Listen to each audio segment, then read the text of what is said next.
Corona की वजह से मईशत गिरी, मगर महंगाई दीगर ममालिक में इस तरह नहीं देखी गई।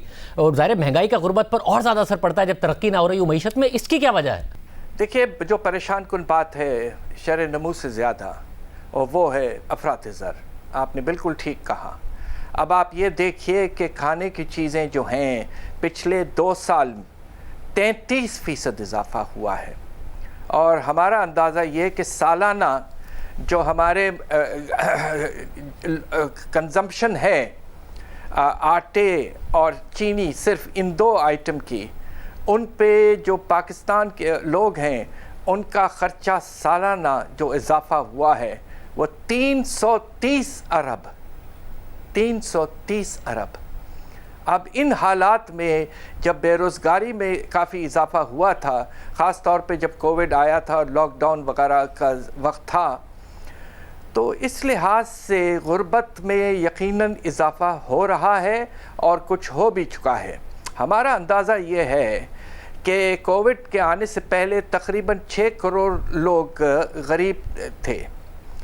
अब अंदाज़ा ये कि ये कम से कम 8 करोड़ तक जा चुका है, यानी कि पिछले कुछ 4-5 महीने में 2 करोड़ लोग बेचारे और भी गुर्बत के लकीर के नीचे जा चुके हैं। और इसमें सबसे बड़ी वजह कीमतों में इजाफा, खाने की चीज़ों का, और बेरोज़गारी।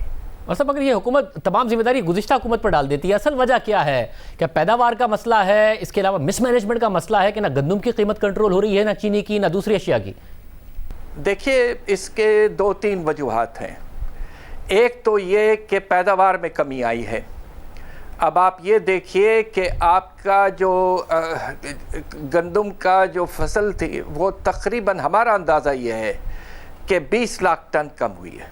ये बहुत बड़ा अमाउंट है, और इंपोर्ट की कोशिशें हो रही हैं, मगर काफ़ी किल्लत पैदा हो चुकी है, और उसको फ़ायदा उससे उठाया है जो आपके होलसेल या फैक्ट्री वाले हैं जिन्होंने होर्डिंग की हुई है। दूसरी तरफ एक बहुत बड़ी वजह जो है जिस पे किसी ने इस वक्त गौर नहीं किया, वो ये है कि पिछले साल तकरीबन रिकॉर्ड लेवल पे आपने पैसे छापे हैं। 17.5% इजाफा हुआ है आपके मनी सप्लाई में।